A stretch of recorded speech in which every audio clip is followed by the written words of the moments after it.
Hey, we're back for day 2. All right, y'all, we are going to get started right away. We got our 15-minute no equipment workout, functional fitness, just all about working hard but working smart. And then we're going to go into our 15-minute nutrition lesson and then our 15-minute life coaching lesson from the Q&A, the anonymous Q&A that I've asked all of you guys to complete. So let's go ahead and get started, yes?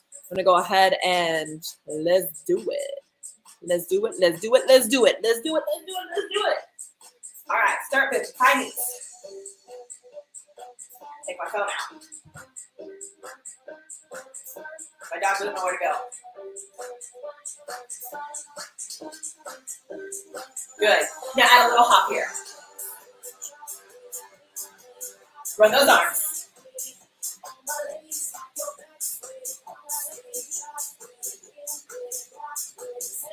Yes, yes, yes, yes. Reach the arm up.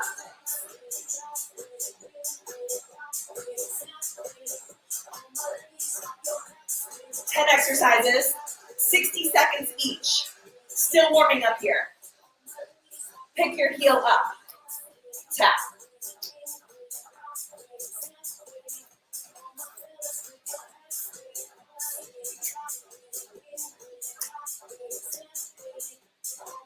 Take it back behind you.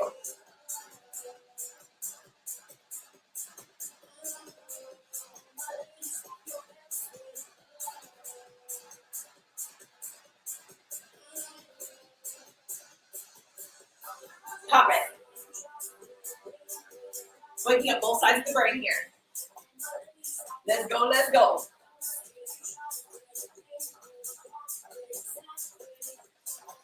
Bring your right knee up.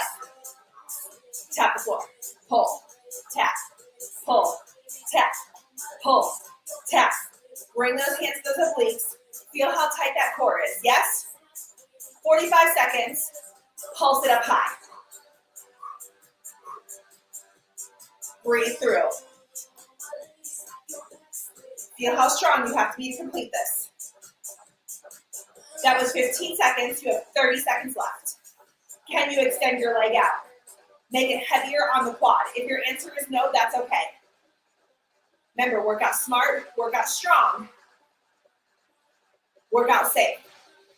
15 seconds. Bring it higher. Come on. Come on.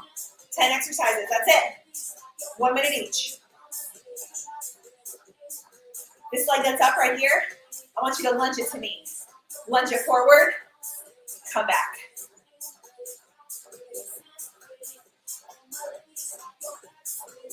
Excellent. Now that you're a little bit more warm here, we're gonna go ahead and absorb the count. Here we go. 1, 2, back, 2. 1, 2. Back, 2. If the lunge is not working for your body type, body structure, joint systems, or cardiovascular systems, not a problem. And we're not going to make it a problem. We're just going to lift the leg behind us into a hip extension or a glute lift. Let's go. Come on. 15 seconds left. Stay strong.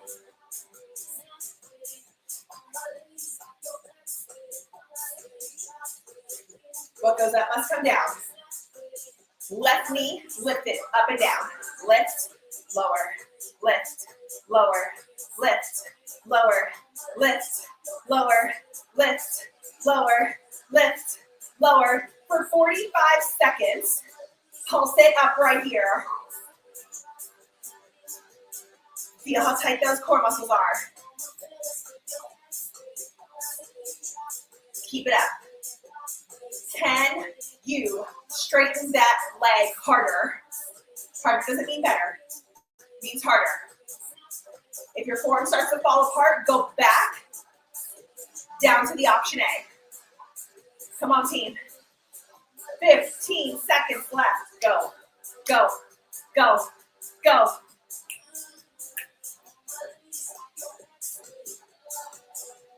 The dance is optional. In 4, 3, lunge it as fast as you can here. Off the beat is normal, especially in the beginning. We won't start absorbing those counts for another 6 seconds or so. Okay, Now here, we're gonna absorb them. 1, 2, back, 2. 1, 2, back, 2. We're stepping forward, tapping that back knee down to the ground. Deep lunge work. Remember, modification, hip extension.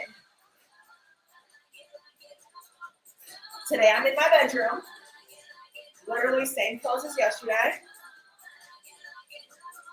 I do not front. I do not put on a show.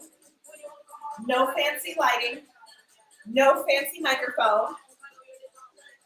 My laptop popped up on my daughter's bed. Come on. 4, back, 3, back. You've done 4 exercises. You've got 6 more. We've got 6 more. Jumping jacks right here. Jumping jacks don't work for you, push jacks. Keep that core tight. Jump out and in. Bigger.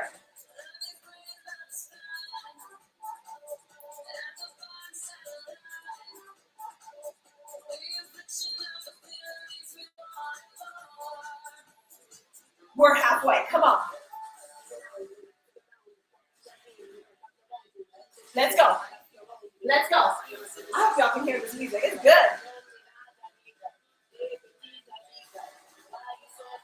15 left. Good.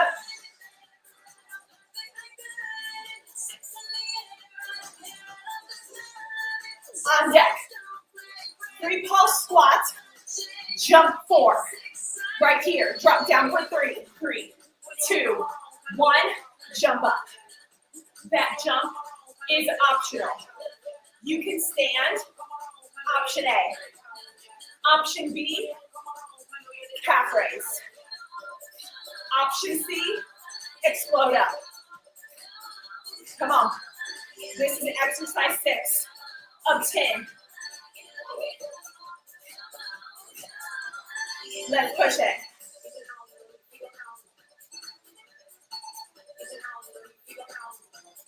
Woo.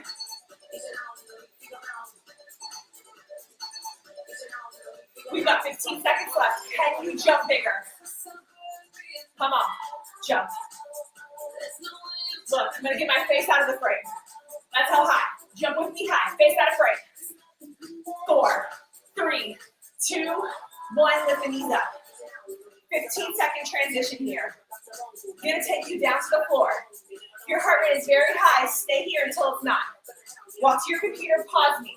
Once you're ready, come back. Walk out your plank, inchworm. Walk back. Halfway, walk out. Can you do 1 push-up? Walk back. Let's go.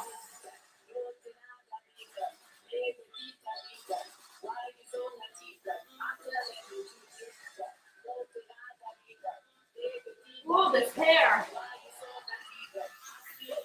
I'll tell you. I started using a new regrowth line. I'm telling you, I'm not wet. 6 weeks. This hair be growing. Growing.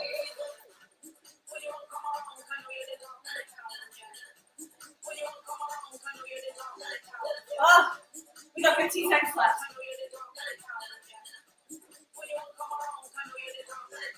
Woo. Finish it.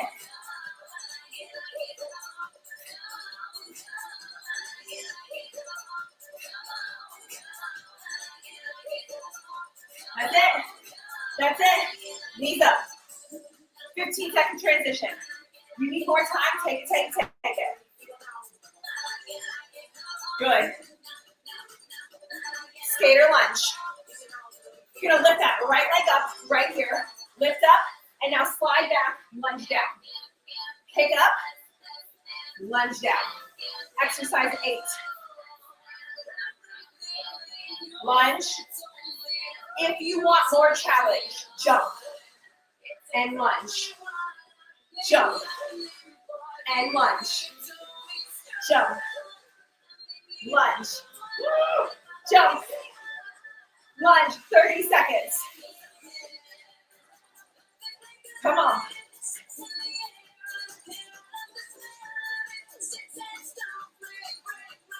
Team, 15 seconds left. Let's go. What goes up must come down. We are going right into the other side.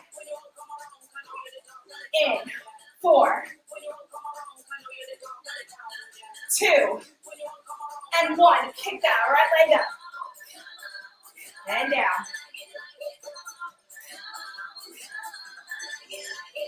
If you can jump, let's go. Lunge. Try not to take away from that lunge. Really lunge it. Remember, we decided hip extension was going to be our modification. Are you honoring your body and what it needs? 30 seconds. Run it. Go. Go. Go. Go. 15 seconds left. Last exercise of our 10 is going to be a plank jack. In, 4, 3, knees up right here. Take your time. We're going to go down to the floor. My visual learners, watch first. We're going to stand up here, down the forearms, okay? Now, we jump our legs out and in, out and in. In 15 seconds, you're doing that. So take some deep breaths. Modified version. Hands, knees, out and out. Keeping your knees on the floor at all times. We're starting this in 15 seconds. Get ready. This is it. This wraps up your exercise routine today. In 1 minute. 4, 3, 2, 1.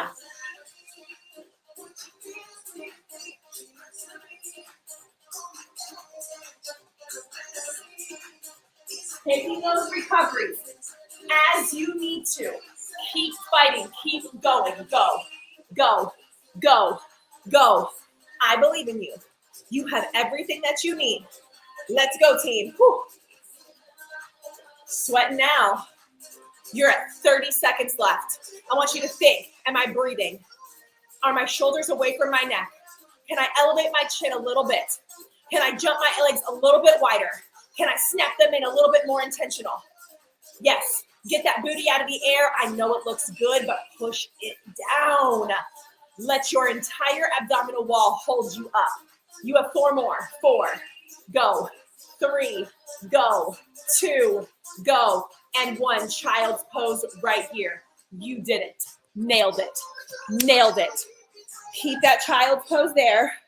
Keep it there, keep it there, keep it there, keep it there, keep it there. Moving right into our next piece, our nutrition coaching. How you doing? How are you doing? Whew. Get some water, get your collagen, take some deep breaths. You doing it. You did it, actually. We're not even doing it anymore. It's done. It's done, it's done, it's done. All right, y'all.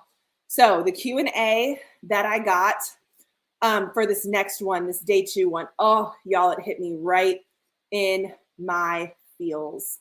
Right in my feels. It was so, it just, I don't know, it just really hit me hard. I think probably because to some extent, you know, it kind of, it's close to home, right? And I think that's the beauty of it, is the life coaching piece and the nutrition piece, totally overrated. So when I was first starting out in fitness, you know, I was young. I mean, let me just kind of paint the picture for you a little bit, because I think that context is going to matter here. I grew up in a bodybuilding gym in Chicago. My parents were bodybuilders, and my dad was a pro. So he was highly competitive. Okay. And, you know, it's not that my experience with bodybuilding was toxic, but I will say that it did produce a lot of thoughts and feelings around what it meant to be physically fit. And so, of course, you know, I focused so much on protein so much of my life, and just had a real hard relationship with food in general. But one thing that I really allowed myself to be scared of was carbohydrates. And so I focused so much on protein. I ate so much protein. I remember literally cooking ground turkey and just literally eating it out of the container because I was that scared of like a carb hitting my lip, right? And it just got to a point where I was just constantly so sick and so fatigued and so inflamed. And I loved the way that I looked. I was very lean. I loved it. But on the inside, I was struggling and I was suffering. And I realized that I loved the way that I looked, not because I thought I was beautiful, but because everybody else thought that I was beautiful. And I thought, that's not the way to live my life. And so about 8 years ago, I started diving into, carbs. And I started looking at, okay, are carbs really the enemy? Are we supposed to not be eating carbohydrates? What does that mean? What even is a carbohydrate? Because I think a donut is a carbohydrate, but actually most of the macronutrients on a donut profile is a fat. So is it possible that I even think the wrong thing about carbs? And I started taking a deep dive into a macronutrient that nobody focuses on, I feel like, that we all should be focusing on, which is fiber. Making the decision to increase fiber could literally be all that you need to start feeling better. And I truly mean that. When I first started diving into, macro counting and counting my food, I did not focus on fiber whatsoever. But when I made the transition to eating a more plant-based diet, even as a competitive power lifter in that season, I started to look at fiber just as important as I looked at protein, carbs, and fats. Fiber was my fourth macronutrient that I tracked. And I would argue even still, most fitness coaches right now are not tracking fiber, and they should be. So veganism and plant-based eating actually didn't make me feel better. The foods that I was eating around the diet choice of being plant-based made me feel better. And I want to keep that very clear, because I think a lot of people just bundle like, oh, I started eating vegan, I started eating plant-based, and that's why I felt better. No. Because there was a time period when I was eating very unhealthy as a vegan, and I did not feel better. The foods that I made, the choices that I made is what caused me to feel better. And I believe the true turning point was fiber. But not all fiber is created equal. So here's where your pen and paper gets ready, right? So there's a doctor that I love, Dr. Greger, and he states this, and I'm just gonna read this verbatim from one of his studies because it's literally like that good. Fruits and leafy vegetables are the poorest whole food sources of fiber. Why? Because they're 90% water. Root vegetables have more, but the fiber superstars are legumes, which means beans, split peas, chickpeas, lentils, as well as whole grains. And gram for gram, fruit fiber doesn't seem to have the same effect. It may take 25 grams of fruit fiber to double your stool output, something just 10 grams of whole grain fiber or vegetable fiber can do. So I'm reading that verbatim because as somebody who's interested in maybe eating a little bit more whole food focused, we often run to fruit and leafy vegetables because that's our comfort zone. We often think, oh, beans are going to make me gassy, so I'm not going to eat beans. And then there's also that really poor science and data about like lectin and stuff like that. That is not an issue whatsoever. Please contact me directly if you want more information on that. But beans are a main staple in my diet. And when I started eating more beans, of course, there was some gastrointestinal discomfort in the beginning, but it was minor. It was actually no different because I was eating literally so much meat that I would actually argue that my GI distress actually was lessened with eating more beans because it was allowing me to go to the bathroom more regularly. Going to the bathroom more regularly meant less gas being trapped in my intestines and in my colon. So I started focusing on exactly what he said. Let's eat more beans, let's eat more lentils, and let's eat more whole grains. But I don't want you to treat this nutrition lesson like an all or nothing approach because it's not. Use this nutrition lesson as a tool. If increasing fiber in your diet increases your stool output, you will probably feel better. So why are we not doing that, right? Why are we not going to go ahead and add something in, which is the whole point of this course?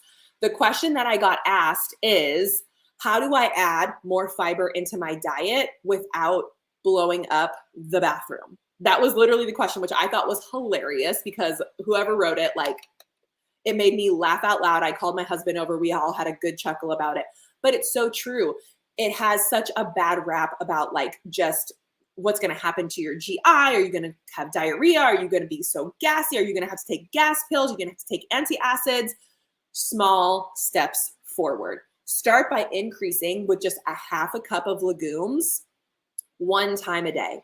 Do that for 10 straight days. So get some organic BPA-free cans of black beans, chickpeas, kidney beans. You can even get canned lentils now. Literally any bean in a can. Drain it, rinse it well, put it in the refrigerator, and get a half a cup measuring cup and just add it to your meal. If you're like, well, Brianna, I'm eating a sandwich with some chips on the side, not a problem. Go ahead and put a half a cup of beans on your plate, drizzle it with a little bit of balsamic vinegar, even add some greens to it, add some of those 3 colors like from yesterday's nutrition lesson, right? The 3 colors that I talked about. Make yourself a little bit of a whole food plant-based salad. All of those micronutrients are going into you. For 10 days, adding in a half a cup of legumes 1 time a day. After 10 days, move up to half a cup 2 times a day. Then half a cup 3 times a day. And then pretty soon you're going to be packing in so much fiber. You're going to start to double your stool output, maybe even triple that stool output, which is going to cause you to be less bloated, less gassy, feel more energized, feel better overall.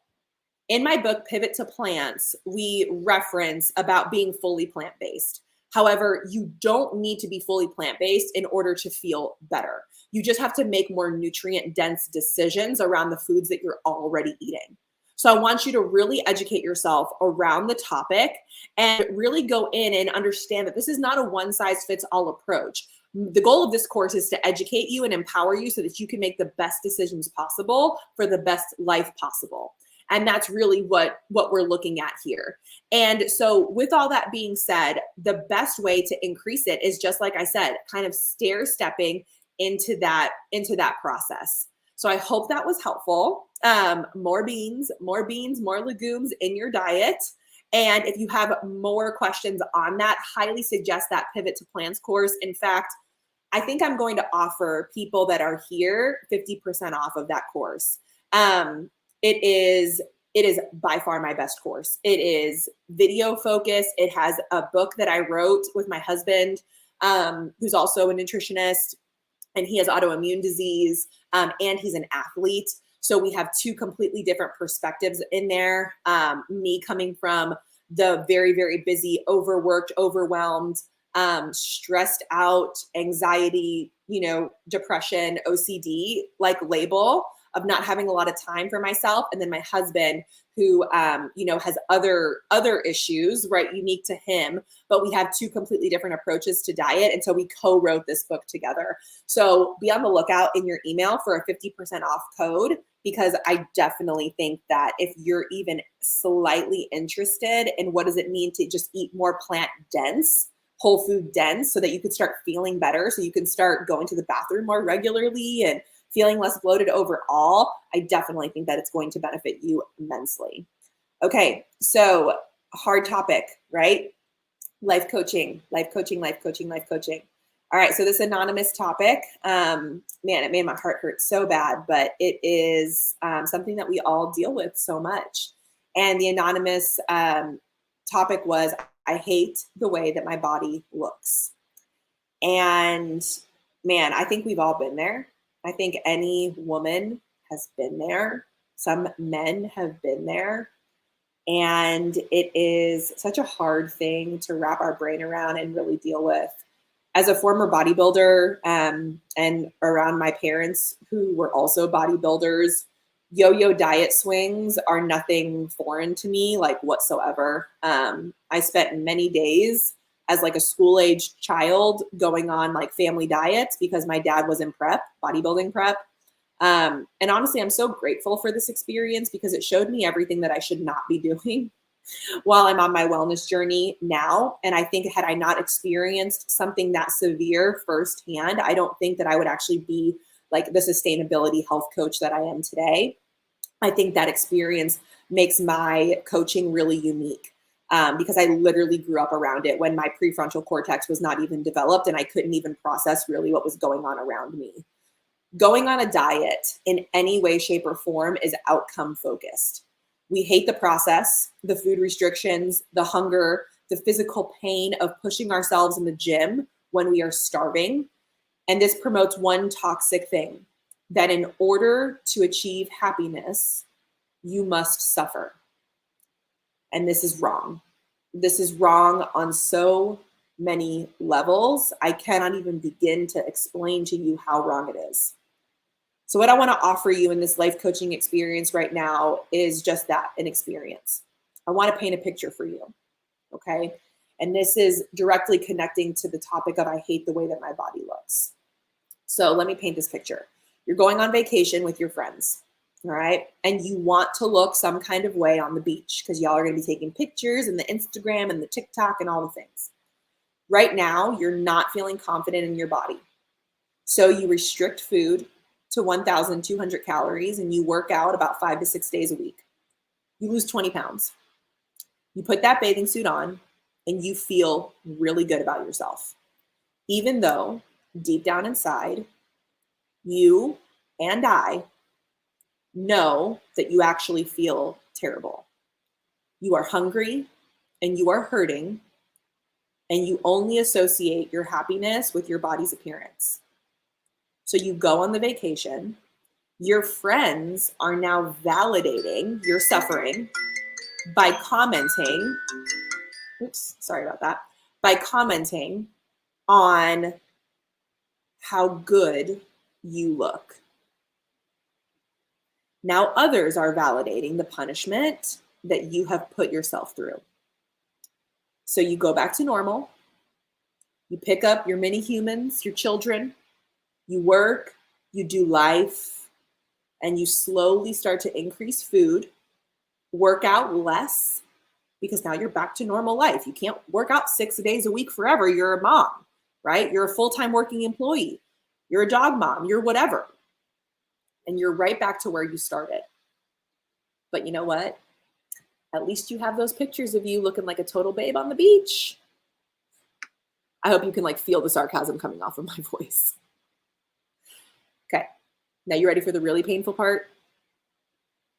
Now imagine your daughter or your family member or someone younger than you, maybe more impressionable than you, or a best friend, anybody that you truly care for,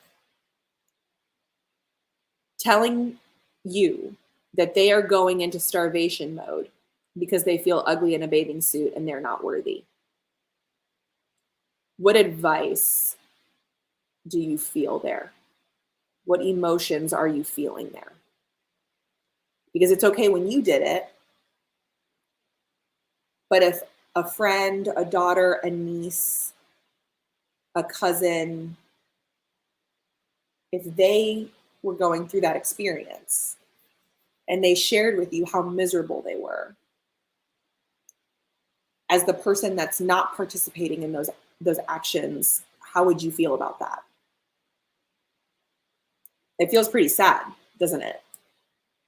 I mean, it feels really sad. And so I want to offer that to you because I want you to see that this is so much bigger than what it feels like on the surface. We think that these micro aggressions to our body are so small that they don't really matter in the long term, but they totally do. Every single time that you choose to allow your brain to participate in this ideology that you are not enough, that you are not skinny enough, you are not lean enough, you are not small enough. every time you entertain your brain's offering there, you almost run, you run a synapse deeper into your brain. Have you ever, like, if you've ever lived in the country or you ever experienced the country in any way, shape, or form? I remember my grandfather lived on like a farm, if you will, and we would take four-wheelers out. And we would take the four-wheeler, right? And we would, the four-wheeler would make tracks in the mud and the dirt. And that's how we knew where the path was, because you run over the same tracks every time. And every time you run over those tracks, it gets deeper. The grooves get deeper into the earth, deeper and deeper. Your brain is no different. Every single time you choose to entertain the thought of, I'm not skinny enough, deeper. I'm not small enough, deeper. I'm not thin enough, deeper. I'm not pretty enough, deeper. And it takes years for that to unpack, and intentional work. So with that being said, building an enclosure kind of around this, I hate the way my body looks. The reason that you may hate the way your body looks is because you've allowed yourself, you've allowed your brain to run away with those thoughts that you are not enough. You are enough. You don't need to lose weight to be enough. You don't need to look a certain way to be pretty enough. You don't need to hide your body. You do not need to cover yourself. You don't need to go on a diet to go on vacation. You do not need to punish yourself on the Stairmaster because you chose to eat a donut, or because you chose to eat something that is not, on the plan that somebody put you on or that you put yourself on. At the end of our time here on this planet, which I hope you have a long, beautiful life ahead of you, it is not going to matter what you looked like on that beach. It is going to matter the type of person that you were. And if you are hungry and starving and angry and frustrated and ashamed, the actions that you are going to take from those emotions, you are not going to be a happy person. You are not going to be a person that promotes goodness in the world. It's called hangry for a reason. Am I right? So think about that. Nobody goes that far into it. But if you're hungry and ashamed and sad and disgusted with yourself and you have hate towards your body, there's no way that you can be the best person that you can be. There's no way that you can promote joy amongst others. You're miserable. And miserable people ripple that energy around. So don't think of it like, oh, today I'm going to wake up and I'm going to love myself. I mean, yes, I hope that we get to that point someday. But offer your brain this thought. Hungry, miserable people don't promote joy into the world. I can do this a safer way. I can do this a sustainable way. I can do this having my health in mind first and my body composition in mind last. You can exercise from a place of self-love instead of a place of self-hate. You can eat nutrient dense from a place of self-love versus a place of self-hate. But it's about challenging those belief systems that right now are keeping you very small and very sad. You have to push up against it, which is another reason that self-coaching model in my VIP program works so well, because I teach you exactly how to break down those thoughts, exactly how to break down those realities, and then offer your brain a different thought around that reality so that you feel different. And people that feel different show up different. But you can start this right now with this right here, with what we just talked about right here. by just simply asking yourself, am I promoting joy in the world? Am I promoting joy in the world? Do I have an energy of happiness, or do I have an energy of misery? Remember, one life. It's all you get. It's all we get, and we never know when our time is up. We do not know. So the longer you allow this concept of I hate myself, I hate my body, I hate the way that I look, the longer you allow that to sit here, the more it's taking away from you. And one day you're going to look up and realize that the best years are behind you, and you wasted so much time worrying about what you looked like on the damn beach when no one cared what you looked like on the beach. And I bet you won't even care 10 years from now, 15 years from now. Make changes in your lifestyle because it's going to add to your life, not because it's going to take away. Don't worry about the fat loss. What I want you to worry about is the joyful gain. Okay? I hope that was helpful, guys. Hope that was helpful. Head to my website. If you want to learn more about the VIP program, you can learn about it at briannasilvio.com. It's called the Healthy Roots VIP program, and you can learn all about it. It is completely free, and I will see you tomorrow for the next recording. Bye, guys.